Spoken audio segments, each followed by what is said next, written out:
Hello everyone, welcome back to Learning Fundamentals of English Grammar. This is Dr. R.S. Moria and good morning.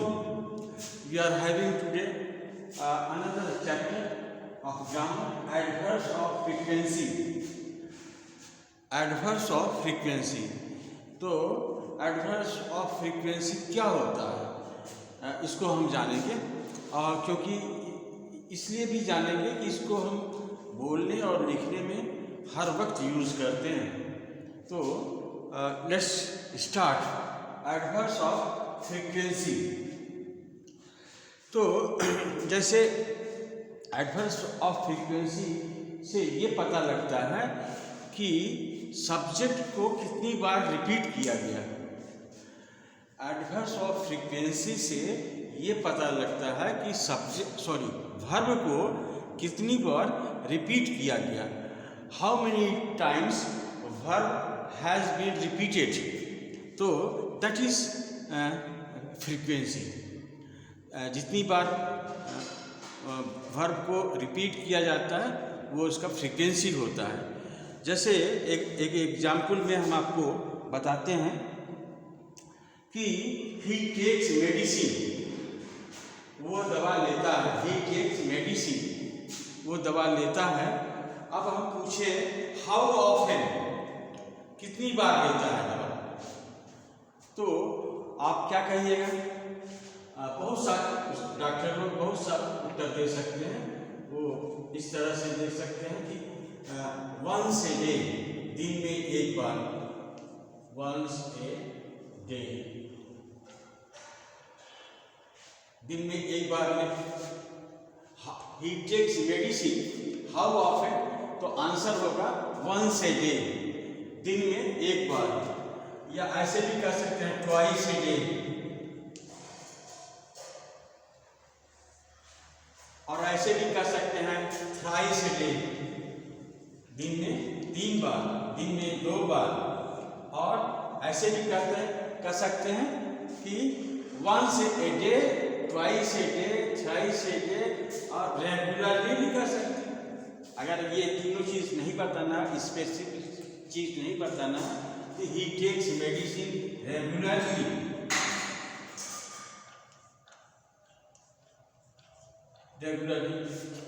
हाँ। तो अगर वो regular नहीं लेता है, रोज रोज नहीं लेता है, तो ये भी कहा जा सकता है समटाइम्स।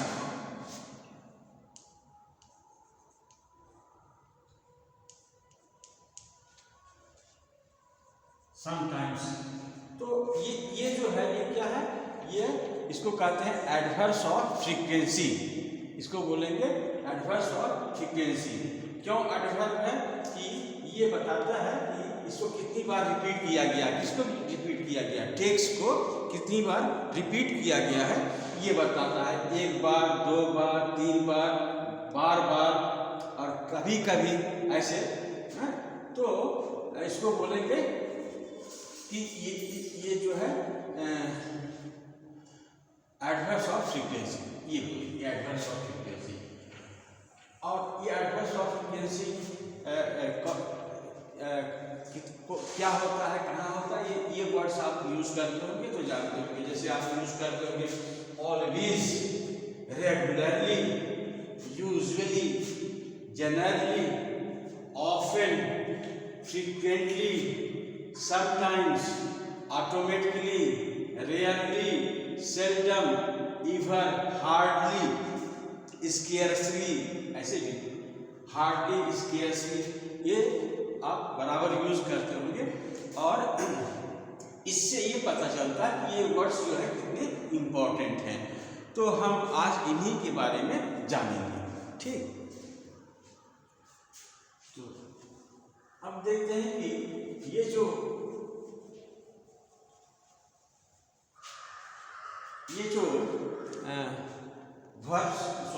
वर्ड्स ऑफ फ्रीक्वेंसी हैं, एडवर्ब्स ऑफ फ्रीक्वेंसी, ये ऑलवेज मतलब होता है हिंदी में सदैव, रेगुलरली मतलब नित्य डेली, और यूजुअली मतलब अक्सर, जनरली मतलब साधारणतया, ऑफन मतलब ऑफन का मतलब ये अक्सर होता है, फ्रीक्वेंटली मतलब बार बार, समटाइम्स मतलब कभी कभी, ऑटोमेटिकली मतलब स्वतः, रेयरली मतलब कभी कदार, और सेल्डम मतलब होता है यदा कदा। सेल्डम मतलब क्या होता है? यदा कदा। इवन मतलब बराबर। तो these words are very much in use. ये सब जो है बार बार यूज किए जाते हैं, इसलिए ये जरूरी है कि हम देखें कि इनको ग्रामर के हिसाब से कहाँ रखा जाता है और ये कैसे व्यवहार करते हैं। तो ये जो आप देखते हैं, कभी आप देखते होंगे कि सेंटेंस के आगे रहते हैं, कभी पीछे रहते हैं, जैसे ये है, इनका पोजीशन पहले देखें। कभी कभी ये फ्रंट पोजीशन पर होते हैं, कभी कभी ये मिडिल पोजीशन पे होते हैं, कभी कभी वो इंड पोजीशन पे होते हैं, नहीं? तो ये जो एडवर्स ऑफ फ्रीक्वेंसी होता है, ये अधिकतर most of the cases they are in the middle position. In most of cases they are in the middle position. तो हम पहले मिडिल पोजीशन में इनका स्थान हम देखते हैं। मिडिल पोजीशन में दो पोजीशन इनका है। एक तो है कि ये पहले सब्जेक्ट आता है और तब फिर इसके बाद ये मिडिल पोजीशन में इनको रखा जाता है, पहले सब्जेक्ट। तो should I love it this,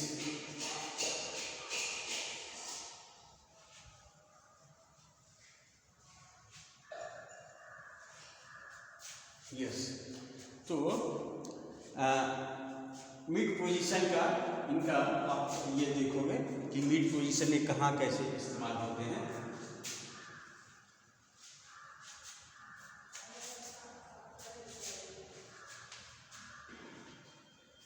पहले सब्जेक्ट रखा जाता है, सब्जेक्ट, ये सब्जेक्ट हो गया, और फिर इसके बाद मिडिल पोजीशन, ये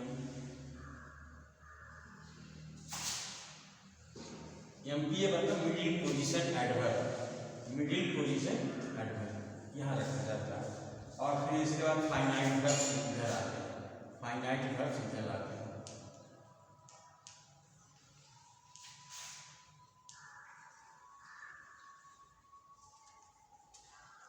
फाइनाइट वर्ब और बाकी रेस्ट इधर आते हैं। जैसे the sun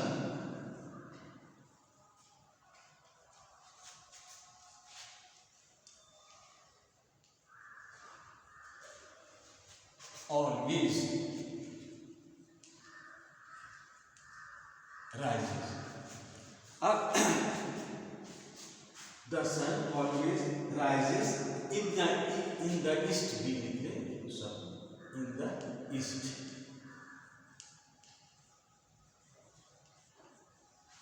तो यहाँ पर ऑलवेज आया, इसका पोजीशन जो है सब्जेक्ट के बाद आता है। The sun always rises in the east. The sun always, always उच्चारण सही कीजिए, the sun always rises in the east. The sun always rises in the east. अब जैसे यहाँ प्रोनाउन की जगह, सब्जेक्ट की जगह पर प्रोनाउन भी हो सकता है। He never attends the class. He never attends the class. He never attends the class. तो ये ऐसे, तो सब्जेक्ट होता है और मिड पोजीशन पर एडवर्ब रहेगा और फिर फाइनाइट पर रेस्ट। जैसे we generally have tea at 4 p.m. We generally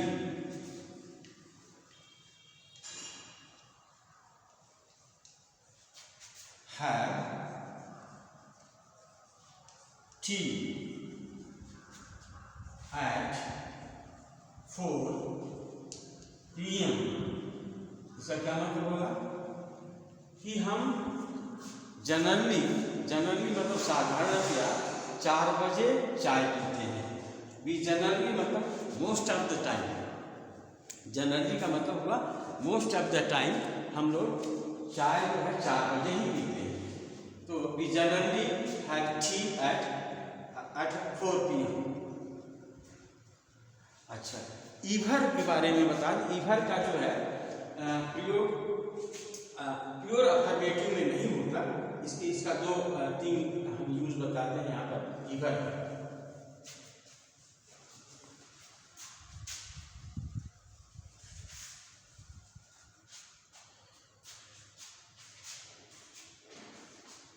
जैसे have you ever been to,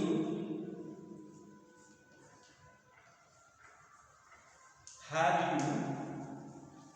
ever been to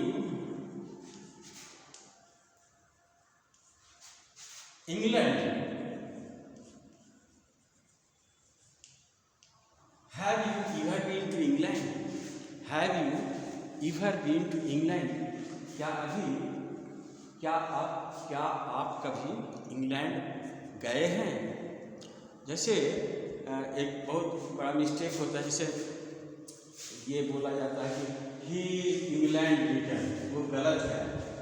common errors में पूछा जाता है ही इज इंग्लैंड रिटर्न, वो ऐसा कभी नहीं लिखिएगा, ये गलत है।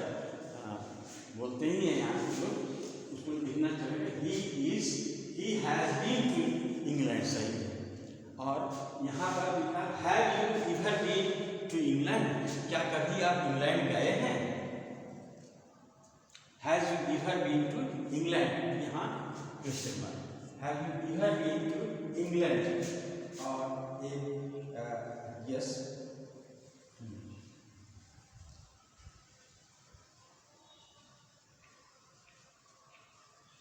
I wonder,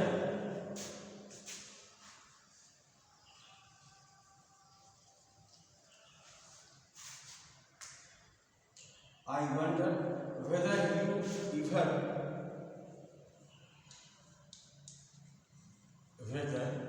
you ever met my father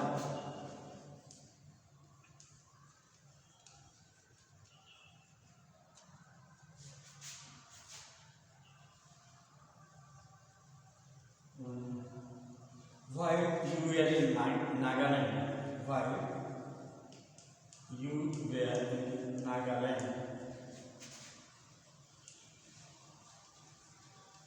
in Nagaland.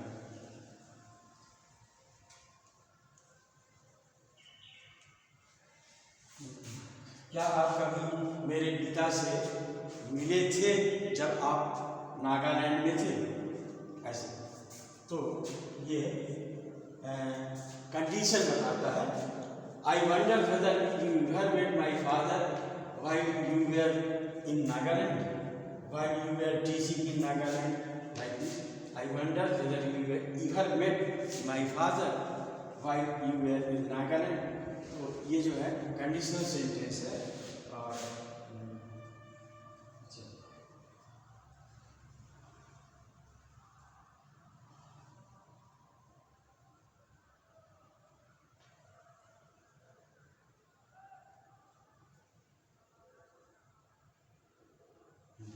Sonia hardly plays tennis now.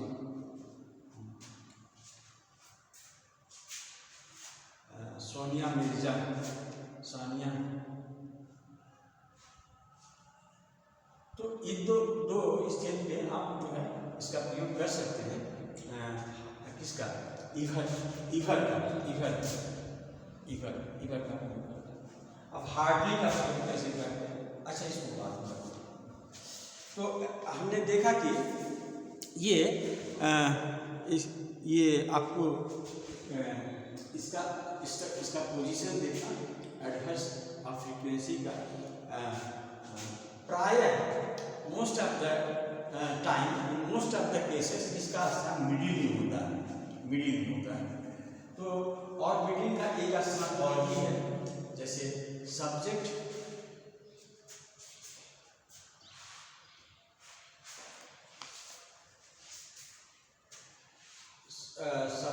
Plus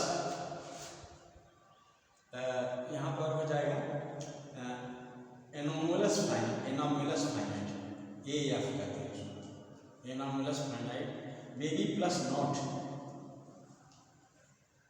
क्योंकि एनोमलस फाइनाइट में नॉट जुड़ा होता है, कंटेस्टेंट का होता है, और सब्जेक्ट प्लस वर्ब होगा, ये वर्ब भी होगा, ये सब्जेक्ट प्लस वर्ब, और प्लस रेस्ट जो है इधर आएगा,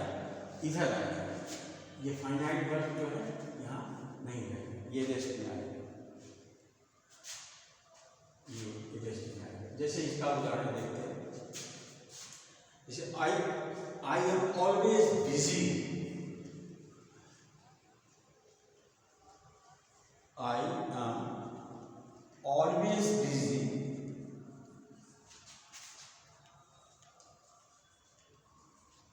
on Sunday,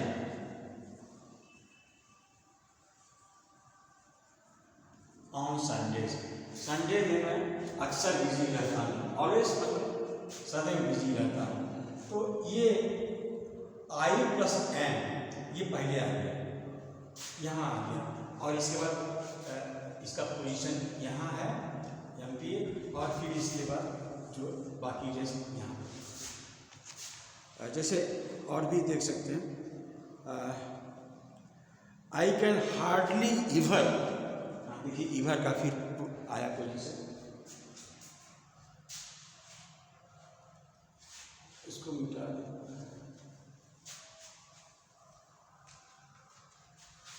I can hardly इवर,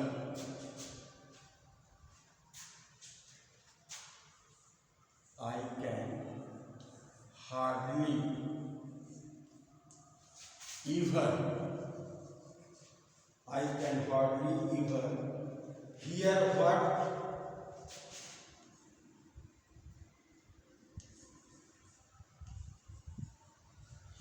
what that man says, that man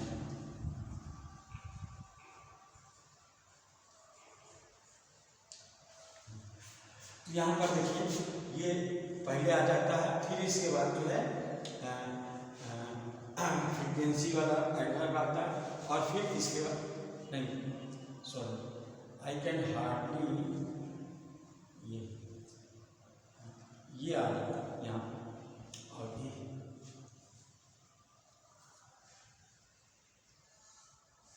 I can इधर आ जाता है, मतलब सब्जेक्ट और जो है एनोमलस फाइनाइट ये पहले आता है। 24 होते हैं, एक दिन उसका भी वीडियो बना करके आपको अपलोड करेंगे फोनेटिक ट्रांसक्रिप्शन के साथ। तो I can hardly even here what that man says, क्या कहता है, जैसे she has never had a holiday, she has never had holiday,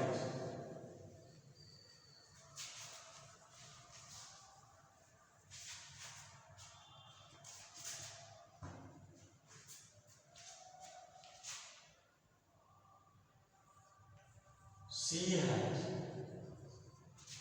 never had a holiday, never ये test, she has never had a holiday, she has never had holiday, you must never do, you must never do that word again,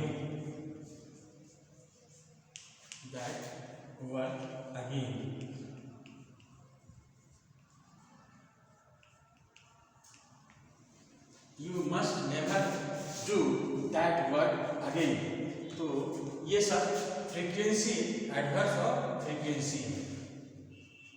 अच्छा, अब देखते हैं कि adverse जो है वो front position में आता है और एंड में भी आता है। इसका भी कुछ उदाहरण हम आपको देते हैं। फ्रंट पोजीशन में जैसे sometimes he goes to school by bus, sometimes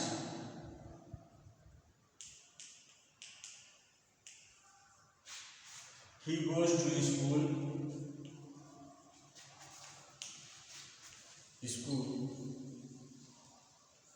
by bus, तो by bus। अब ये समटाइम्स जो है ये एडवर्स ऑफ फ्रीक्वेंसी में ये पहले आया है, समटाइम्स और and sometimes he cycles.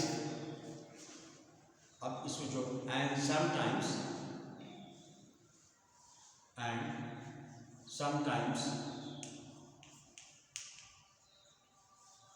He cycles, मतलब वो साइकिल चलाने जाता है, ही साइकिल्स। तो sometimes he goes to school by bus and sometimes he cycles। तो यहाँ पर भी समटाइम्स जो है ये एडवर्स ऑफ फ्रीक्वेंसी है। क्वाइट होता है, जैसे quite often I meet Ravi. Quite often मतलब ऑकेजनली, क्वाइट ऑफन मतलब होता है ऑकेजनली, कभी कभी, क्वाइट ऑफन। ये भी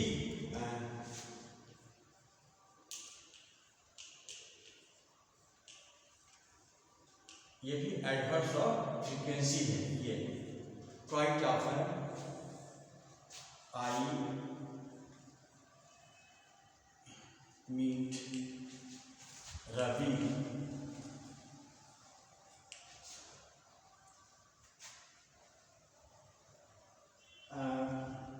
on his way to school, Ravi on his way to school, on his way to school।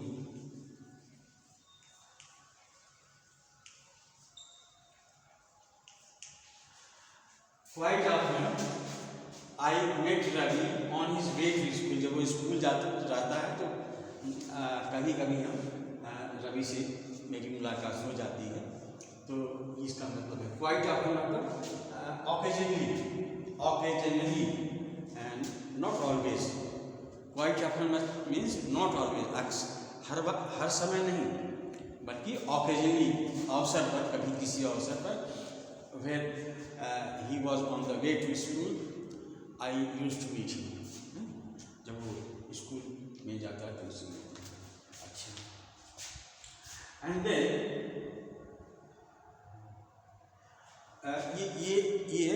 ये आपको एडवर्स ऑफ फ्रीक्वेंसी पर कुछ और देखते हैं। जैसे कभी कभी मिलकर बनती है again and again, time and again.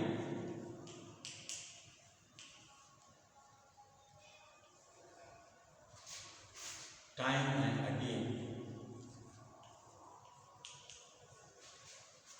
He used to complain about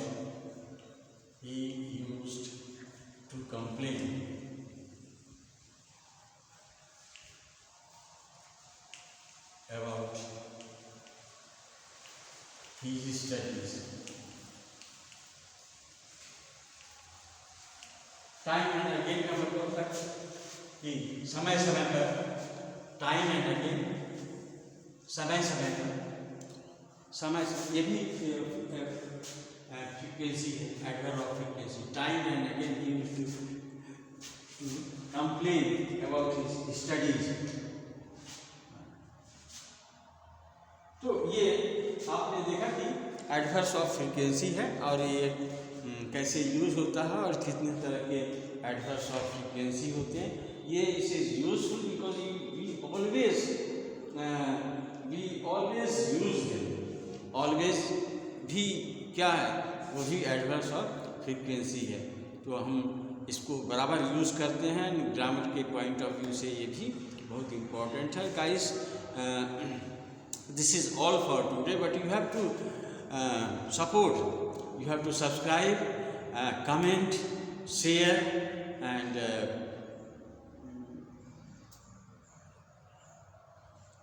so that I can upload video daily, fresh video daily। और अभी बहुत सारी चीज़ें पढ़ानी बाकी है।